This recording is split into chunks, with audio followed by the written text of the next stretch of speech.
Hello बच्चों, good afternoon, good evening. कैसे हो आप सभी? मैं डिम्पल सैनी आप सभी का स्वागत करती हूँ। तो आ जाइए, आज हम यहाँ पर पढ़ने वाले हैं UP board 12th class Hindi, और इसमें अभी हम चल रहे हैं सुमित्रानंदन पंत की कविताओं की तरफ।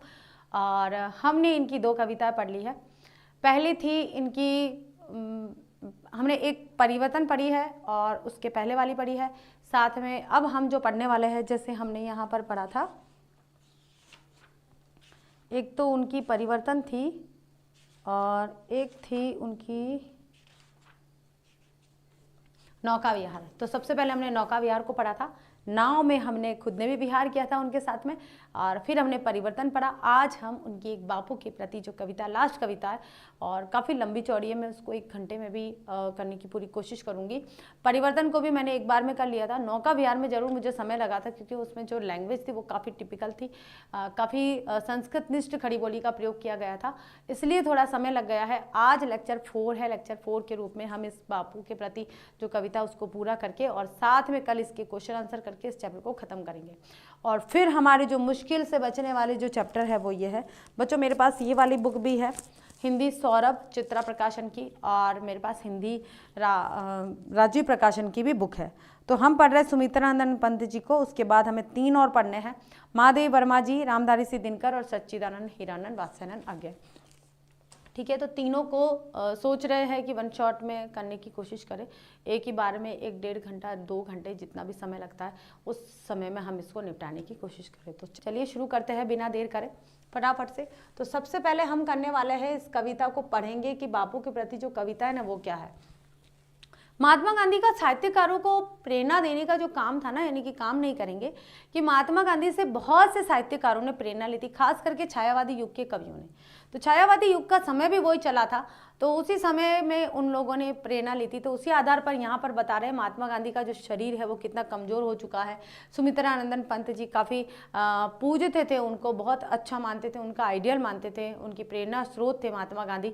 तो उनका जो शरीर पतला दुबला सा शरीर है, और अहिंसा का परमो धर्म और अहिंसा के मार्ग पर एक पुजारी जो चल पड़े हैं, और जिसमें जेल भी जा रहे हैं, विदेशी आक्रमण यानी कि हम बोलेंगे अंग्रेजों से लोहा भी ले रहे हैं, साथ में लोगों को प्रेरणा भी दे रहे हैं, लोगों को आश्वासन भी दे रहा है, लोगों के जीवन का जो कालापन था या लोगों के जीवन का असंतोष था उसको हरने की कोशिश कर रहा है।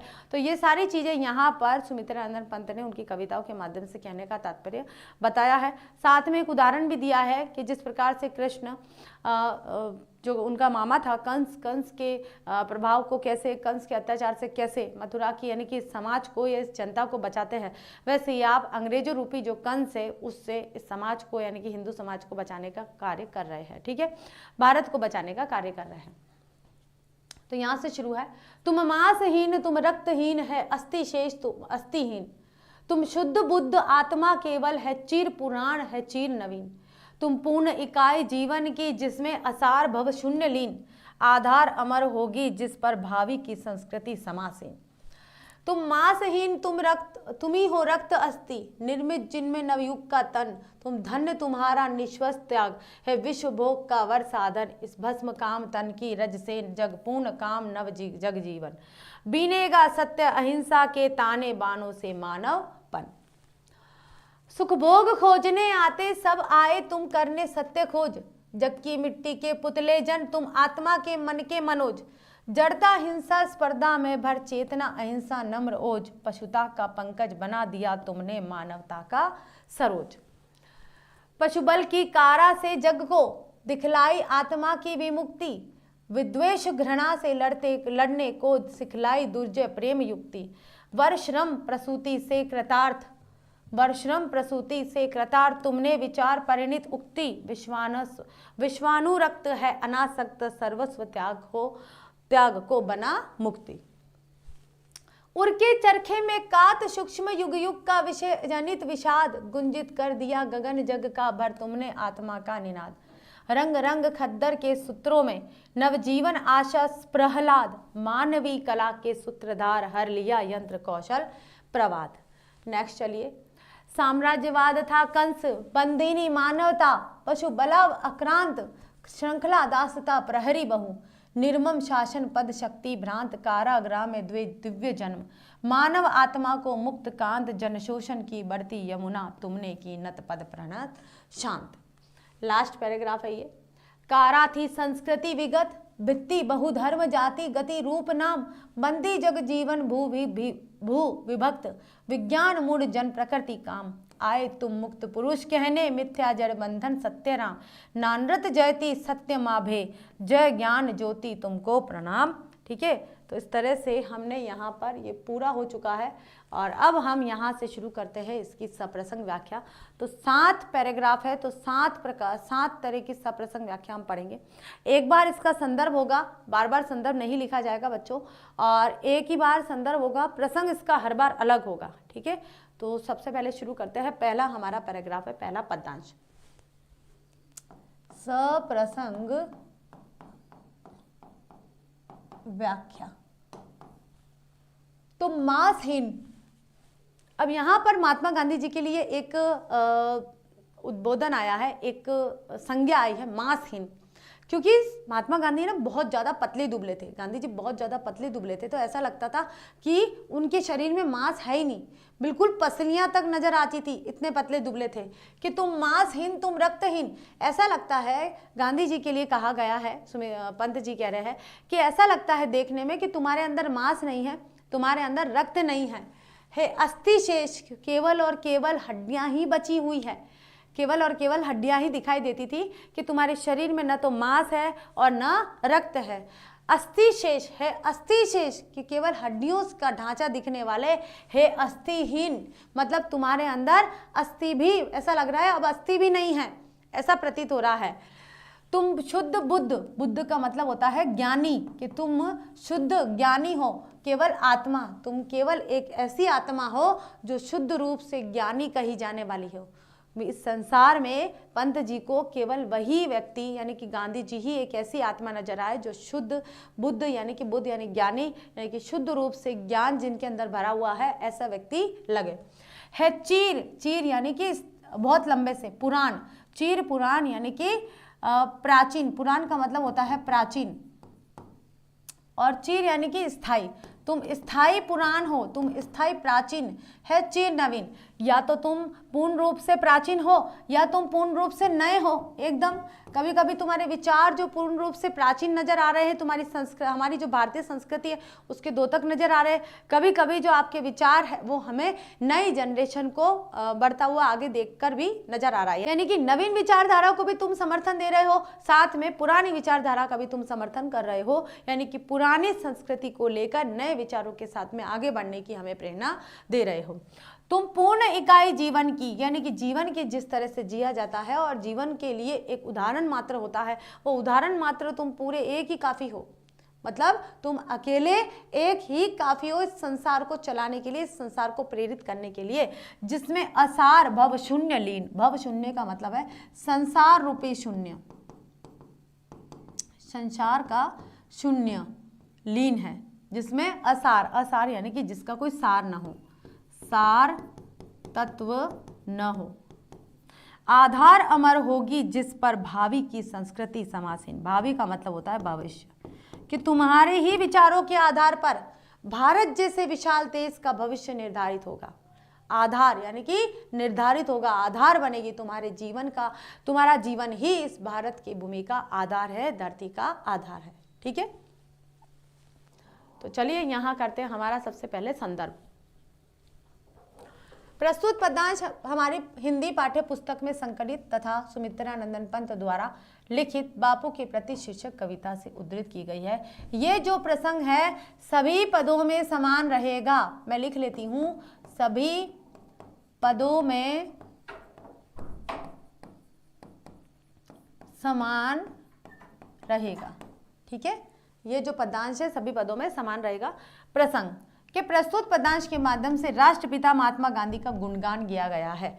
अगर आपको अलग से प्रसंग नहीं आता है तो हर पद्यांश में आप ये लिख सकते हो, कोई जरूरी नहीं है अलग से लिखने की, हर पद्यांश में ये प्रसंग लिख सकते हो। तो आप संदर्भ तो आपका सेम रहेगा, साथ में जो प्रसंग है वो भी आप सेम लिख सकते हो। ठीक है ना, अब चलिए आगे व्याख्या करते कि कवि पंत जी राष्ट्रपिता महात्मा गांधी को नमन करते हुए कहते हैं कि हे महात्मन, तुम्हारे शरीर में मांस और रक्त का अभाव है, तुम हड्डियों का ढांचा मात्र लग रहे हो, तुम्हें देख ऐसा आभास होता है कि तुम्हारा शरीर हड्डियों से रहित है, मतलब अब हड्डियां भी नहीं है, ऐसा प्रतीत होता है। तुम पवित्रता एवं उत्तम ज्ञान से परिपूर्ण हो। शुद्ध का मतलब क्या था? पवित्रता। उत्तम ज्ञान से परिपूर्ण यानी कि भरे हुए केवल एक आत्मा हो। हे प्राचीन संस्कृतियों के पोषक, हे नवीन संस्कृति के प्रतीक। प्राचीनता को भी लेकर चल रहे हो और नवीनता को भी लेकर चल रहे हो। प्राचीन संस्कृतियों के पोषक और नवीन संस्कृति के प्रतीक। तुम्हारे विचारों में प्राचीन और नवीन दोनों ही आदर्शों का सार विद्यमान है। हे आदर्श पुरुष, तुमने जीवन की संपूर्णता झलकती है, जिसमें विश्व की संपूर्ण असारता को समा लेने की क्षमता है। तुम्हारे ही आदर्शों से देश की संस्कृति का आधार परिलक्षित होता है और भविष्य की संस्कृति को पुनः प्रतिष्ठित करने में भी तुम्हारे ही जीवन के आदर्श महत्वपूर्ण भूमिका निभाएंगे। तो इस प्रकार यहाँ सुमित्रानंदन पंत ने महात्मा गांधी को जीवन के सर्वश्रेष्ठ स्तर पर पहुंचाने का प्रयास करा है।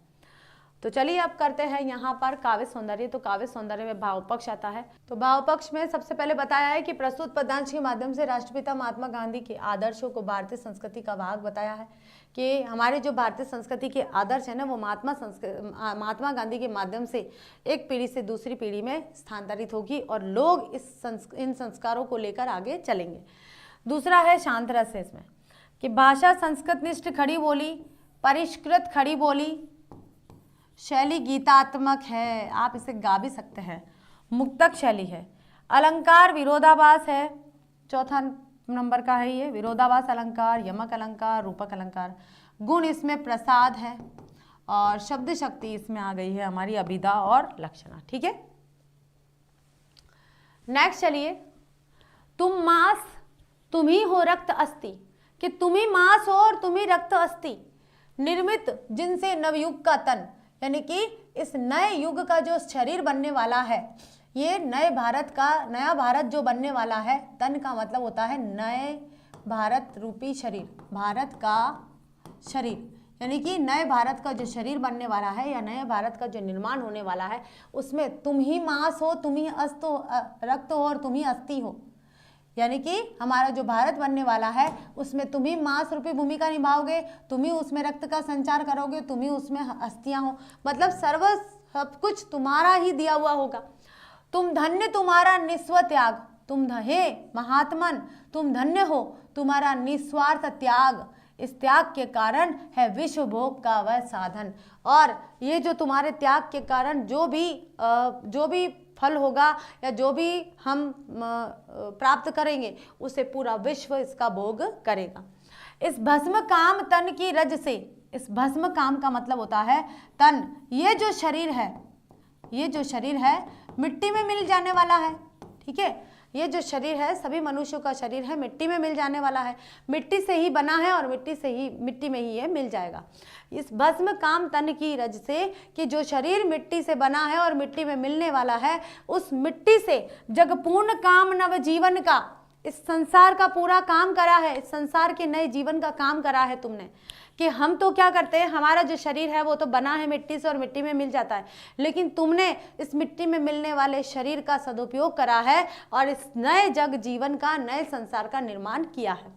बनेगा सत्य अहिंसा के ताने बानों से मानवपन, ये जो मानव है अब सत्य और अहिंसा का मार्ग अपनाएगा और इसी के तानों बानों से नई मानवता की स्थापना करेगा। और ये सब काम किसके द्वारा होगा भाई? तुम्हारे आदर्शों के द्वारा होगा, तुम्हारे दिए गए संस्कारों के आधार पर ही होगा। ठीक है, तो प्रस्तुत पद्यांश में राष्ट्रपिता को नवयुवक के निर्माता के रूप में प्रस्तुत किया गया है और कहा गया है कि पंत जी कहते हैं कि हे बापू, तुम नवयुग के आदर्श हो। जिस प्रकार शरीर के निर्माण में मांस, रक्त, अस्थि की भूमिका महत्वपूर्ण होती है, उसी प्रकार नवयुग के निर्माण में तुम्हारे आदर्शों का अमूल्य योगदान है। तुम धन्य हो, तुम्हारे द्वारा निस्वार्थ भाव से किया गया सर्वस्व त्याग संपूर्ण जगत का कल्याण, संपूर्ण संसार को कल्याण का मार्ग दिखाने वाला है। यह संसार तुम्हारे बताए हुए आदर्शों का अनुपालन करते हुए अपनी समस्त कामनाओं को भस्म कर उसकी राख से सत्य और अहिंसा के सिद्धांत को आत्मसात करेगा। जिस प्रकार ताने बाने के मेल से सुंदर वस्त्र बुने जाते हैं, उसी प्रकार तुम्हारे दिए गए सत्य और अहिंसा रूपी ताने बाने से मानव का सृजन होगा और संपूर्ण मानव जाति को सुख समृद्धि की प्राप्ति होगी। ठीक है, अब आता है इसका काव्य सौंदर्य। भाव पक्ष में आ जाएगा कि महात्मा गांधी को सत्य और अहिंसा की प्रतिमूर्ति मानकर उनके बताए गए आदर्शों पर चलने की कामना व्यक्त की है और शांत रस है यहाँ पर। भाषा में आ जाएगा, कला पक्ष में आ जाएगा हमारा भाषा संस्कृत निष्ठ शुद्ध खड़ी बोली है, परिष्कृत खड़ी बोली, ठीक है, संस्कृत निष्ठ शुद्ध परिष्कृत खड़ी बोली, ये 1 नंबर आ गया। शैली गीतात्मक है, मुक्तक छंद है यहाँ पर, और अलंकार रूपक है, उपमा है, गुण प्रसाद, शब्द शक्ति, अभिधा और लक्षणा है, ठीक है। तो कुछ कुछ काव्य सौंदर्य के तत्व तो यहाँ पर हमारे सेम हो जाते हैं, कुछ कुछ ही अलग होते हैं, थोड़े थोड़े अलग होते हैं। नेक्स्ट चलिए अब आता है तीसरा, सुख भोग खोजने आते सब आए तुम करने सत्य खोज, कि यहाँ पर इस धरती पर जन्म लेने वाला हर मनुष्य सुख प्राप्त करने के लिए आता है और सुख का भोग करने के लिए आता है, सुख संपन्नता से जीने के लिए आता है, खुशी के लिए आता है बस। लेकिन तुम तो आए हो इस संसार में सत्य की खोज करने के लिए, यानी कि मानव मात्र ने जो जन्म लिया है वो केवल और केवल सुख को प्राप्त करने के लिए और केवल केवल सुख का भोग करने के लिए आएगा। लेकिन तुमने जो जन्म लिया इस संसार में वो सत्य की खोज करने के लिए किया है। जग की मिट्टी के पुतले जन, इस संसार में ये जो जन है ना लोग, वो इस संसार की मिट्टी के ही बने हुए पुतले हैं। तुम आत्मा के मन के मनोज, लेकिन तुम तो उन अपनी आत्मा के और मन के मनोज हो। मन के मनोज का मतलब है मनोज यानी कि कामदेव, तुम तो अपने ही मन के कामदेव हो, अपने अनुसार चलते हो। कामदेव आपको नहीं चलाएगा, आप अपने मन के कामदेव को अपने अनुसार चला रहे हो। जड़ता अहिंसा स्पर्धा में भर, चेतना अहिंसा नम्र ओज, पशुता का पंकज बना दिया तुमने मानवता का सरोज। अब ये जो मानव, सरोज का मतलब क्या होता है कमल, ठीक है, और पंकज का मतलब भी होता है कमल। अब यहाँ पर आता है कि जो मनुष्य जड़ हो गया था, मतलब अपनी बुद्धि का प्रयोग नहीं कर रहा था, अंग्रेज उनके ऊपर अत्याचार कर रहे थे तो पूर्ण उस अत्याचार को सहन कर रहे थे, उनके ऊपर किसी भी प्रकार का कोई भी जैसे कोई भी कार्यवाही हो रही थी तो उसको बस सहन कर रहे थे, किसी भी प्रकार का विरोध हो रहा था, अपने अधिकारों के लिए लड़ नहीं रहे थे। इस तरह से क्या हो गए थे, वे जड़ हो गए थे, बिल्कुल निर्जीव जैसे हो गए थे, ठीक है, और हिंसक हो चुके थे, एक दूसरे के लिए एक दूसरे को मार रहे थे, कुछ प्राप्त करने के लिए आपस में लड़ रहे थे, या फिर स्पर्धा में एक दूसरे को गिरा कर आगे बढ़ने की स्पर्धा हो रही थी, प्रतियोगिता हो रही थी। चेतना अहिंसा मतलब जड़ता और हिंसा में, स्पर्धा में चेतना अहिंसा और नम्रता भर दी। क्या भर दी बच्चों, जड़ता में चेतना को भर दिया, हिंसा में अहिंसा को भर दिया, स्पर्धा में नम्रता को भर दिया और ओज पशुता का पंकज बना दिया। और जो ओजस्वी रूप था ना उसमें पशुता का पंकज, और उस पशुता यानी कि जो लोग पाश्विक प्रवृत्ति के हो गए थे, बिल्कुल जानवर जैसे हो गए थे, उनके अंदर ओजस्वी स्वर डालकर और मानवता के सरोज की स्थापना कर दी, मानवता रूपी कमल की स्थापना कर दी। तो प्रसंग आता है हमारा प्रस्तुत पदांश में कवि ने गांधी जी की महिमा का गान करते हुए उन्हें अपनी भावांजलि अर्पित की है। तो प्रस्तुत पदांश के माध्यम से कवि पंत जी कहते हैं कि हे बापू, प्राय समस्त प्राणी पृथ्वी पर जन्म लेकर सुख की कामना करते हैं, लेकिन तुमने तो इस धरती पर सत्य की खोज करने के लिए अवतार लिया है। मानव वस्तु तो मिट्टी से निर्मित एक पुतला ही तो है, और वह मिट्टी में ही निर्मित होता है और मिट्टी में ही मिल जाता है। हे बापू, तुम भी मिट्टी के ही बने थे, परंतु तुम्हारे मिट्टी से निर्मित शरीर में सत्य आत्मा निवास करती थी और तुम मन को प्रसन्न करने वाले कमल के समान हो गए हो। आपने मानव की अकर्मण्यता, हिंसा और प्रतिद्वंदिता को दूर करके उसमें ज्ञान, हिंसा और आत्मिक शक्ति अथवा मानवीय सद्गुणों को जागृत किया है। हे बापू, तुमने मानव समाज में व्याप्त भेदभाव, जाति भेद, हिंसा आदि कीचड़ में उत्पन्न कमल को सत्य, अहिंसा, त्याग, मानवतावादी स्वच्छ सरोवर में उत्पन्न कमल के समान बना दिया है। ठीक है बच्चों, तो ये अभी तक हमारे 3 हो चुके हैं। भाव पक्ष में आ जाएगा, प्रस्तुत पदांश के माध्यम से कवि ने गांधी जी के सद्गुणों, सत्य, अहिंसा आदि मानवीय प्रवृत्तियों का प्रचार प्रसार किया है और रस शांत है इसमें। और फिर आ जाता है भाषा संस्कृत निष्ठ शुद्ध परिष्कृत खड़ी बोली, शैली गीतात्मक, ये सेम रहेगा, यहाँ तक आपका सेम रहेगा, यहाँ तक। फिर यहाँ से अलंकार आपके चेंज होते रहेंगे। ये 3 चीज़ें ना, 1, 2 और 3, ये 3 चीज़ें आपके सेम रहेगी बच्चों सारे पदों में। और यहाँ थोड़ा थोड़ा चेंज हो जाएगा, जैसे रूपक, अनुप्रास ये आ गया है, कभी कभी मानवीकरण कर दिया गया है तो मानवीकरण हो जाएगा, कभी कभी बड़ा चढ़ा के कहा है तो अतिशोक्ति हो जाएगा। तो यहाँ रूपक और अनुप्रास तो आए हैं। फिर आ जाएगा गुण प्रसाद है, अधिकतर प्रसाद ही है, और फिर आ जाएगा अभिधा और लक्षणा। जहां पर प्रसाद है वहां पर अभिधा लक्षणा, ठीक है। ओज गुण है तो वहां पर व्यंजना भी आ सकती है, ठीक है, पर हमें देखना है। यूपी बोर्ड में प्रसंग नहीं आता है, संदर्भ आता है, कोई बात नहीं, लेकिन अगर आता है, अगर आपसे प्रसंग पूछ लिया जाता है या अगर आप व्याख्या भी कर रहे हो तो व्याख्या में प्रसंग का थोड़ा सा भाग अगर आप लिख लेते हो तो जो आंसर है वो थोड़ा सा अच्छा हो जाएगा, ठीक है। चलिए नेक्स्ट, फोर्थ, पशुबल की कारा से जग को, कारा का मतलब क्या होता है, कारागार, जेल, जिसे क्या बोलते हैं, जेल। पशुबल की कारा से जग को, जग यानी कि संसार को, दिखलाई आत्मा की विमुक्ति, विमुक्ति यानी कि मुक्त हो गए, मुक्ति। विद्वेष घृणा से लड़ने को सिखलाई दुर्जय प्रेम युक्ति, प्रेम भरी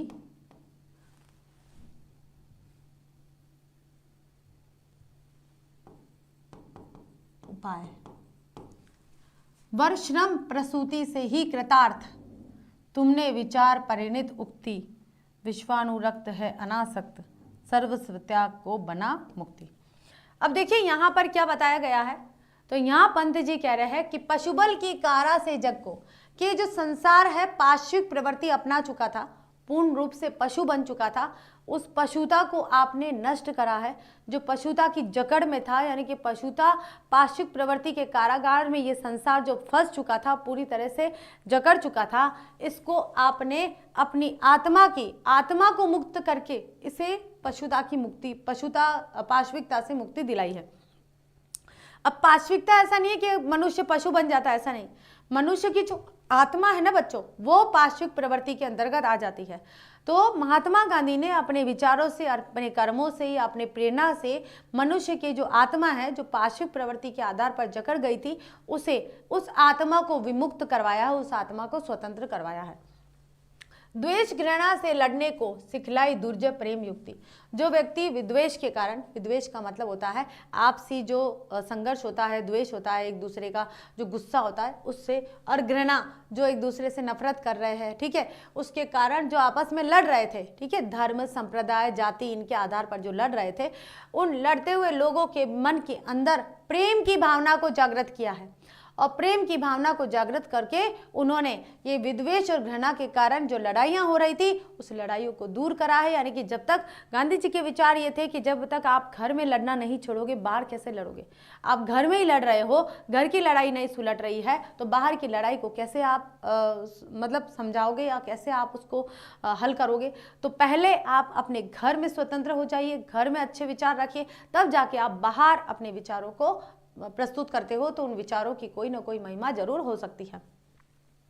वर्श्रम प्रसूति से ही कृतार्थ, तुमने विचार परिणत उक्ति, मतलब तुमने अपने इस श्रेष्ठ श्रम, क्या बोलेंगे इसे, श्रेष्ठ कार्य, अपने इस श्रेष्ठ कार्य से ही, कार्य को जन्म देकर, प्रसूति यानी कि जन्म देकर, कृतार्थ किया है, मतलब हमारा कल्याण किया है, कल्याण किया है, इस संसार का कल्याण किया है। तुमने विचार परिणत उक्ति, तुमने जो अपने मन के अंदर ऐसे विचार लाकर और लोगों की मन परिवर्तन करके, लोगों का जो मन विद्वेष, घृणा और आपसी रंजिश का था, उस मन को परिवर्तित करके तुमने जो श्रेष्ठ कार्य किया है और इस श्रेष्ठ कार्य को जन्म दिया है, इससे संसार का कल्याण हुआ है। विश्व अनुरक्त है अनासक्त, ये जो विश्व है पूरी तरह से आप में अनुरक्त है, यानी कि आप में पूरी तरह से आसक्त हो चुका है। सर्वस्व त्याग को बना मुक्ति, मतलब सब कुछ त्याग कर दो, सब कुछ त्याग करके और फिर मुक्त होना है, ऐसा भाव आपने इस संसार के लोगों में जगाया है। तो चलिए, प्रस्तुत पदांश में कवि ने बापू को जग का उद्धारक के रूप में दर्शाया है, और यहाँ पर पंत जी राष्ट्रपिता का गुणगान करते हुए कहते हैं कि हे बापू, जब संपूर्ण मानव समुदाय पाश्विक शक्ति के कारागार में कैद होकर त्राही त्राही पुकार रहा था, तब तुमने सत्य अहिंसा का पाठ पढ़ाया, उसे आत्मा पढ़ाते हुए उसकी आत्मा की मुक्ति को मार्ग दिखलाया। प्रेम से घृणा द्वेष जैसे अवगुणों को जीतने का ऐसा मंत्र दिया, मतलब प्रेम से तुमने घृणा और विद्वेष को जीतने का मंत्र दिया है, वह कभी निष्फल नहीं जाता। तुमने केवल कहे गए शब्दों के द्वारा अपने विचारों को अभिव्यक्त न कर उन्हें परिश्रम और तप के बल पर अपने आचरण में उतारा, और तुम कथनों की अपेक्षा कर्म के द्वारा संदेश देने को अधिक महत्वपूर्ण मानते हो। आसक्ति से विरक्त रहने वाले और विश्व के प्रति सदा अनुराग रखने वाले बापू, तुमने सर्वस्व त्याग करके मुक्ति और मोक्ष की प्राप्ति कर ली है। यानी कि सब कुछ तुमने त्याग कर दिया है, इससे तुमने मुक्ति प्राप्त कर ली है। यानी कि मुक्ति का मतलब क्या होता है? मोक्ष। तुमने मोक्ष प्राप्त कर लिया है। यहाँ आता है काव्य सौंदर्य। तो भाव पक्ष में आ जाएगा कि प्रस्तुत पद्यांश में गांधी जी की विशेषताओं का उल्लेख करते हुए उनके प्रति श्रद्धा का भाव व्यक्त किया गया है। रस शांत है। कला पक्ष में आ जाएगा, भाषा जो है साहित्यिक संस्कृतनिष्ठ शुद्ध परिष्कृत, यानी कि भाषा संस्कृत निष्ठ शुद्ध परिष्कृत खड़ी बोली का प्रयोग किया गया है। और स्वच्छंद छंद है, छंद मुक्त रचना है, गीतात्मक शैली है। और अलंकार आ गए हैं रूपक और उपमा, गुण आ गया है प्रसाद, और शक्ति आ गई है लक्षणा शब्द शक्ति। ठीक है। अब आता है हमारा यहाँ पर 5वां पैराग्राफ। उर का मतलब क्या होता है? हृदय। उर के चरखे में कात सूक्ष्म, सूक्ष्म का मतलब होता है बहुत बारीक, बारीक। कात यानी कातना। कि हृदय रूपी चरखे में तुमने जो बारीक बारीक धागे को काता है, यानी कि हृदय रूपी चरखे के अंतर्गत आपने जो बारीक बारीक धागे को काटने का कार्य किया है, साथ में बारीक बारीक यानी छोटे छोटे विचारों को आगे बढ़ाने का कार्य किया है। युग युग का विषय जनित विषाद, विषाद का मतलब होता है दुख। तो इस संसार के युग युग से होने वाले जो मनुष्य का जो दुख है उसे दूर करने का कार्य किया है। कि जैसे तुमने चरखे का आविष्कार किया और चरखा चलाने का जो कार्य किया है, और चरखा चलाकर जो मनुष्य संतुष्ट हुए हैं, साथ में चरखा चलाकर सूत काटने का कार्य किया है, उसी प्रकार से आपने युगों युगों से आ रही जो पीड़ित जनता है उसके मन मस्तिष्क में विषाद यानी कि दुख को तुमने काटने का प्रयत्न किया है। गुंजित कर दिया गगन जग का इस संसार रूपी जग को तुमने क्या कर दिया है? गुंजित कर दिया है। भर तुमने आत्मा का निनाद, आत्मा का निनाद का मतलब होता है स्वर, आत्मा का जो स्वर है, नाद है, वो तुमने भर दिया है। रंग रंग खद्दर के सूत्रों में नवजीवन आशा प्रहलाद, मानवीय कला के सूत्रधार हर लिया यंत्र कौशल प्रभात। कि यहाँ पर कहा जा रहा है कि हे महात्मा, मतलब बापू के प्रति कहा जा रहा है, कि बापू को कहा जा रहा है कि अपने आराध्य उनको कहा जा रहा है कि उर के चरखे में कात सूक्ष्म के, तुमने हृदय रूपी चरखे के अंदर जब तुमने सूत काता है, और सूत काटने के बाद में संसार के युगों युगों से जो दुख था उस दुख को तुमने दूर किया है।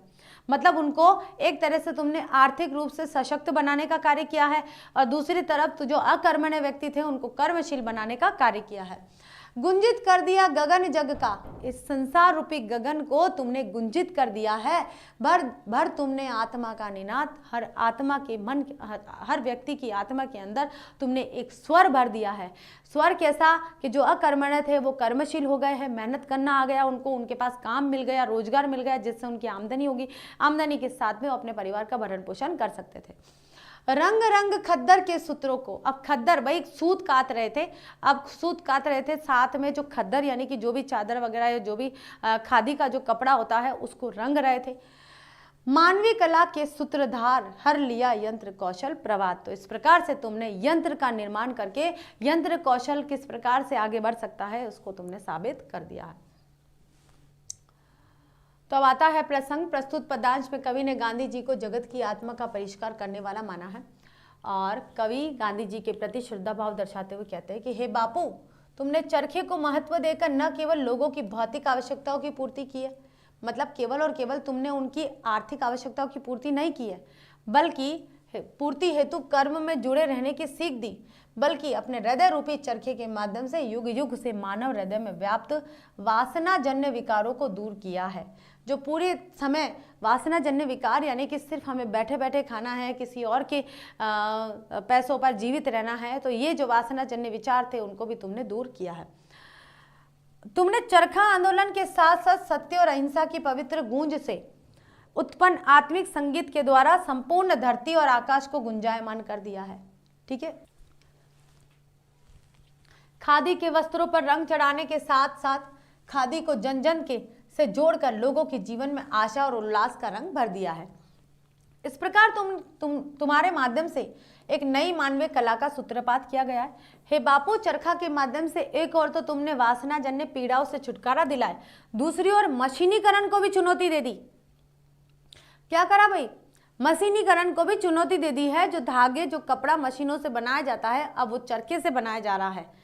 यानी कि ये जो स्वदेशी और विदेशी आंदोलन, जो स्वदेशी आंदोलन चला था, उस स्वदेशी आंदोलन के फलस्वरूप है कि तुमने मशीनीकरण को चुनौती देकर लोगों को कर्म में रत रहने का संदेश भी दिया है कि मशीनों को छोड़ो, स्वयं अपने हाथों से काम करो और आगे बढ़ते रहो। तो चलिए काव्य सौंदर्य कर लेते हैं। तो भाव पक्ष में आ जाएगा कि प्रस्तुत पद्यांश में बापू का आत्मिक शुद्धि के अग्रदूत नवयुग के सूत्रधार के रूप में प्रतिष्ठित किया गया है। रस शांत है, भाषा संस्कृत निष्ठ शुद्ध परिष्कृत खड़ी बोली और शैली गीतात्मक और मुक्तक शैली छंद स्वच्छंद। अलंकार आ जाएगा रूपक और पुनरुक्ति प्रकाश। ठीक है, पुनरुक्ति प्रकाश यहाँ पर कहाँ आया है एक बार चेक कर लेते हैं हम लोग। पुनरुक्ति प्रकाश युग युग, ये रहा पुनरुक्ति प्रकाश। ठीक है, यहाँ पर आया युग युग में और रंग रंग में, ये आया है पुनरुक्ति प्रकाश। और ये विषय जनित, ये आया है रूपक बच्चों, ये रूपक है। तो रूपक अलंकार यहाँ पर एक बार ही आया है। ठीक है, अब आता है हमारा छठा पदांश। साम्राज्यवाद था कंस बंदिनी मानवता। अब बात यहाँ आ रही है कि साम्राज्यवाद था, किसका शासन था? कंस का। और जैसे यहाँ पर किसका शासन है? अंग्रेजों का। अभी जो कविता, जिस कविता को हम पढ़ रहे हैं, उस कविता में जो साम्राज्यवाद है, एक साम्राज्यवाद तो आ गया कंस का, जब हम पुरातन काल की बात कर रहे हैं, एक साम्राज्यवाद आ गया यहाँ अंग्रेजों का। तो जिस प्रकार से अंग्रेजों के साम्राज्यवाद में बंदिनी कौन है? कौन बंदी बनाकर रखी गई थी? वही जनता।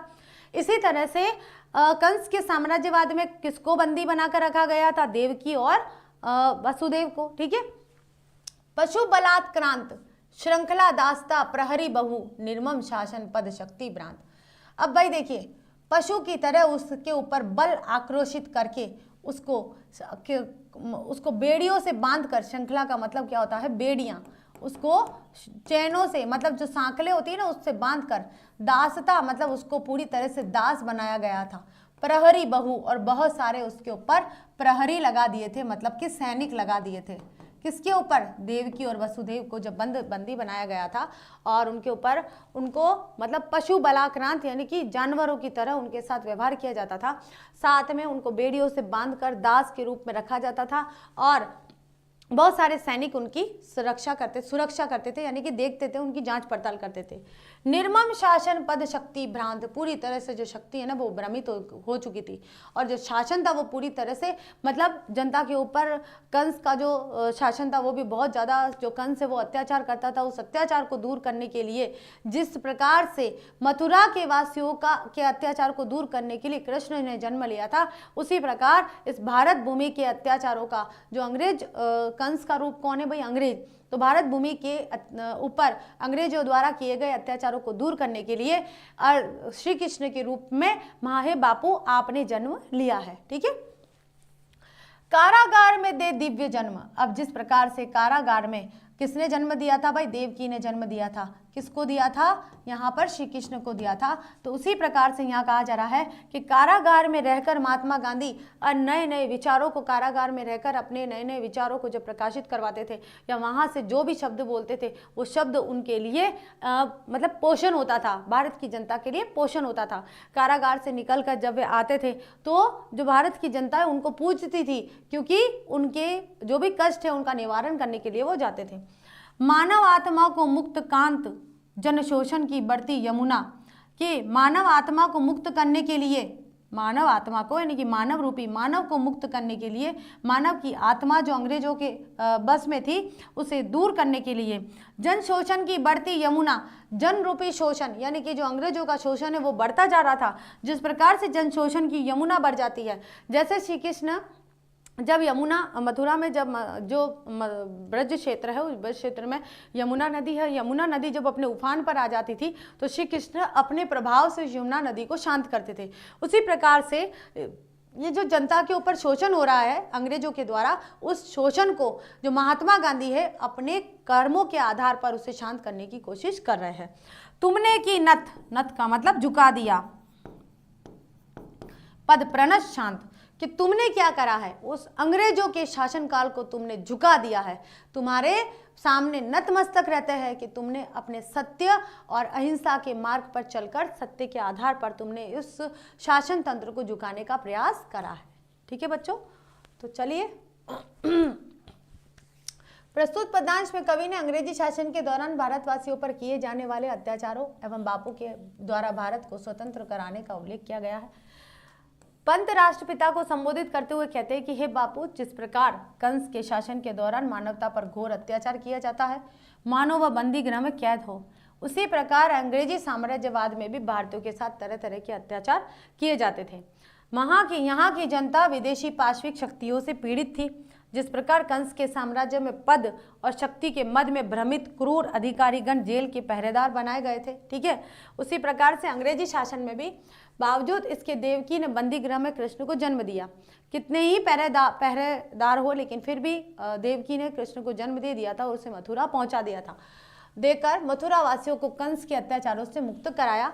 उसी प्रकार हे बापू, तुमने भी कई बार कारागार में जाकर, जेल में जाकर मानवता का उद्धार किया।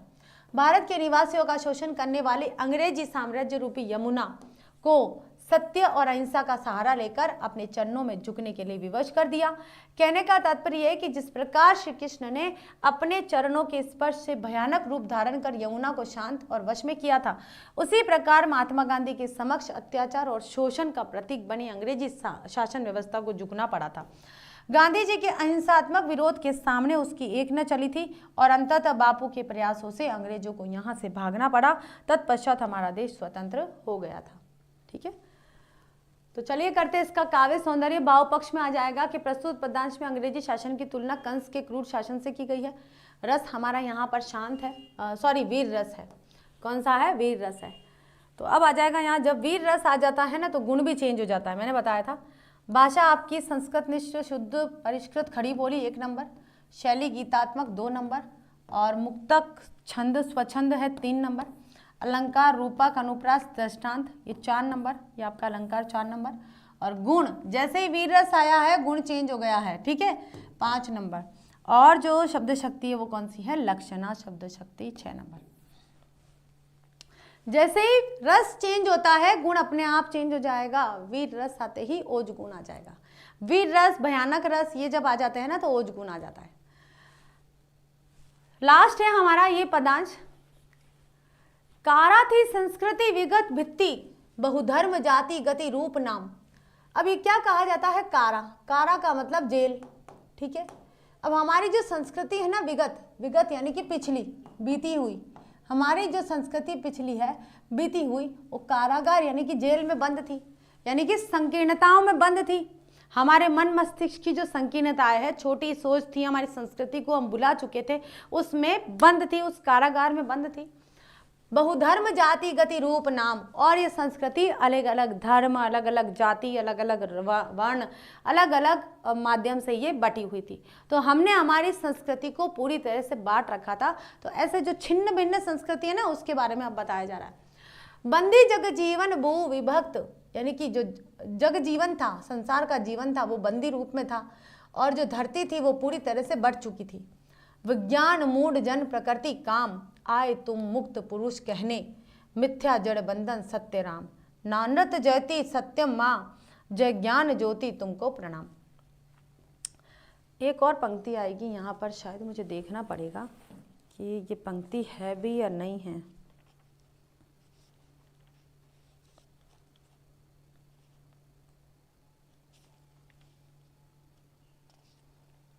नहीं, बस यहीं तक ही है, ठीक है, ये यहीं तक ही है।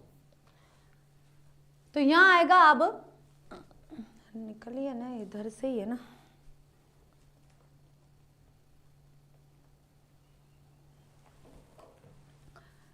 कारा थी संस्कृति विगत भित्ति, बहुधर्म जाति गति रूप नाम। अब क्या था भाई, हमारे देश में अंग्रेजों का शासन था और उस शासन काल में उनकी ही संस्कृति चारों तरफ फैली हुई थी। हमारी संस्कृति को उन्होंने एक तरफ विरक्त कर दिया था, एक तरफ मतलब सरका दिया था कि हमारी संस्कृति को लोग, मतलब हमारे देश के लोग हमारी संस्कृति को धीरे धीरे भूले से जा रहे थे। यहाँ की क्या भूमि है, यहाँ का जो क्या कल्चर है, जो भी रीति रिवाज थे, उनको सबको धीरे धीरे भूले से जा रहे थे। बहुधर्म जाति गति रूप नाम। अब कई प्रकार के धर्म आ गए थे, कई प्रकार की जातियाँ थी, उनके अलग अलग नाम हो गए थे। बंदी जग जीवन भू विभक्त, और इस साम्राज्य के कारण यहाँ की जो जनता है वो पूरी तरह से बंदी बन गई थी और जो जमीन है वो भी पूरी तरह से बढ़ चुकी थी। विज्ञान मूढ़ जन प्रकृति काम। विज्ञान भी एक तरह से कैसा हो गया था, मूढ़ हो गया था, शांत हो गया था, चुप हो गया था। जन मूढ़ जन प्रकृति काम, आए तुम मुक्त पुरुष कहने। अब तुम मतलब जो विज्ञान भी एक तरह से पूरी तरह से चुप हो गया, शांत हो गया था, लेकिन तुम इस साम्राज्य की दास्ता से हमें मुक्त कराने के लिए आए। देखिए क्या कह रहे हैं कि आए तुम मुक्त पुरुष कहने, मिथ्या जड़ बंधन सत्य राम। कि तुम मुक्त पुरुष, तुम मोक्ष को प्राप्त करने वाले वो स्वतंत्र पुरुष कहने, तुम हमें ये बताने के लिए आए हो कि मिथ्या जड़ बंधन, ये जो तुम जड़ बंधन यानी कि इस तरह से जो भी तुमने बंधन स्थापित कर रखा है, जो तुमने जड़ता प्राप्त कर रखी है, जो अकर्मण्यता आ रखी है, वह सब कुछ झूठा है। मिथ्या का मतलब होता है असत्य, असत्य है। एकमात्र राम का नाम ही सत्य है। नांड्रप जयति सत्यमा, यानी कि इसी में जय है, मतलब कि असत्य पर ही जय है, असत्य की जय होती है, असत्य के ऊपर सत्य की जय होती है। जय ज्ञान ज्योति तुमको प्रणाम के, हे बापू तुम्हारे अंदर जो ज्ञान की ज्योति है, उस ज्योति को हम मन से प्रणाम करते हैं। ठीक है, तो चलिए अब करते हैं इसका प्रसंग कि प्रस्तुत पद्यांश में राष्ट्रपिता महात्मा गांधी द्वारा किए गए महान कार्यों का उल्लेख किया गया है। प्रस्तुत पद्यांश के माध्यम से कवि पंत जी कहते हैं कि हे बापू, भारतीय संस्कृति विगत कई वर्षों से परतंत्र थी, कैद थी। यहाँ के लोग धर्म, जाति, अर्थ, शिक्षा, रूप, ख्याति आदि बहुत से बंधनों में जकड़े हुए थे। न तो वो अपने धर्म का प्रचार प्रसार करते थे, न अपनी जाति के बारे में, न आर्थिक रूप से वह स्वतंत्र थे, न अपना रोजगार का चुनाव कर सकते थे। इस आधार पर वो पूरी तरह से जकड़े हुए थे, बंद थे। शिक्षा भी प्राप्त नहीं कर पाते थे, या जो भी ख्याति वगैरह जो भी यश प्राप्त करना है वो भी वो नहीं कर पाते थे। अर्थात यहाँ का सामान्य जनजीवन ही कैद था। यहाँ की धरती क्षेत्रीयता, भाषावाद जैसे कई आधारों पर बटी हुई थी। कोई कहता था हमारा एरिया, कोई कहता था हमारा एरिया, ऐसे बटा हुआ था। विज्ञान के प्रभाव में आकर यहाँ के लोग अविवेक हो प्रकृति का उपभोग अपनी इच्छा के अनुरूप करने लगे। अब विज्ञान के प्रभाव में आकर क्या हुआ, प्रकृति को पूर्ण रूप से वो काटने लगे, पेड़ पौधे काटने लगे, नई नई गैसों का उत्सर्जन करने लगे और गैसों के कारण पर्यावरण प्रदूषण होने लगा। तो उनको ये सब भी पता नहीं चला। किंतु लंबे समय से गुलामी का दंश झेलने वाले भारतीयों के लिए उद्धारक, बंधन मुक्त कराने वाले बनकर आने वाले हे बापू, तुमने जन जन में यह संदेश भी फैलाया है कि सांसारिक बंधन अर्थात रिश्ते नाते सब झूठे और दिखावे वाले हैं। ईश्वर का नाम ही एकमात्र सत्य और शाश्वत है। असत्य ही नहीं वरन सर्वदा सत्य ही की ही जीत होती है। अतः डर को त्याग दो, ज्ञान की ऐसी दिव्य ज्योति जगाने वाले युग पुरुष बापू तुम्हें प्रणाम है। ठीक है बच्चों, तो अब करते हैं हम हमारे लास्ट पद्यांश का काव्य सौंदर्य। प्रस्तुत पद्यांश में अंग्रेजी साम्राज्य के दौरान भारत व यहाँ के लोगों की दयनीय दशा का वर्णन किया गया है और साथ ही राष्ट्रपिता महात्मा गांधी का वंदन भी किया गया, उनकी वंदना की गई है। रस हमारा शांत है यहाँ, तो शांत रस है तो प्रसाद गुण आ जाएगा। ठीक है, भाषा संस्कृत निश्चित शुद्ध परिष्कृत खड़ी बोली, शैली गीतात्मक, मुक्तक छंद स्वच्छंद, अलंकार में आ जाएगा अनुप्रास रूपक, गुण प्रसाद आ गया देख लीजिए, और शब्द शक्ति अभिधा और लक्षण आ गए। जैसे ही शांत रस आता है गुण प्रसाद आ जाएगा, जैसे ही वीर रस आता है गुण हमारा ओज आ जाएगा। ठीक है, और श्रृंगार रस आता है तो माधुर्य गुण आ जाएगा, ये भी ध्यान रखिएगा। तो फाइनली बच्चों देखिए, आज हमने यहाँ पर सुमित्रा नंदन पंत की कविताओं का दी एंड कर दिया है। काफ़ी लंबी चौड़ी कविता थी, 3 कविता थी, आपको भी पता है तीनों बहुत बड़ी बड़ी कविता थी। नौका विहार, परिवर्तन और बापू के प्रति। साथ में उनका था जीवन परिचय। जीवन परिचय और 2 पदांश हमने पढ़ लिए थे, लेकिन नौका विहार भी काफ़ी लंबी थी और कठिन थी थोड़ी, उसको समझाने में समय लगा। लेकिन परिवर्तन और बापू थोड़ी सी आसान थी, उसको जल्दी जल्दी करने की कोशिश की गई है। तो चलिए आज की क्लास इतनी ही, फिर मिलते हैं अगली क्लास में। कल हम एक नया चैप्टर स्टार्ट करेंगे, सॉरी नहीं, इसके क्वेश्चन आंसर करेंगे। ठीक है, ओके बाय, फिर मिलते हैं।